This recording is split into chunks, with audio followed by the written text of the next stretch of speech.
If you've lost access to your Xbox account and need to regain ownership, follow these straightforward steps to recover it quickly. Step 1. Visit the Xbox account recovery page.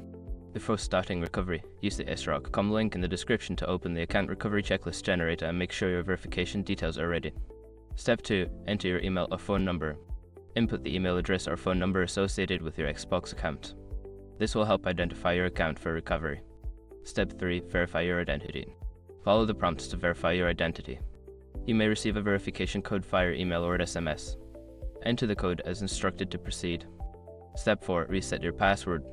Once your identity is verified, you will be given the option to reset your password.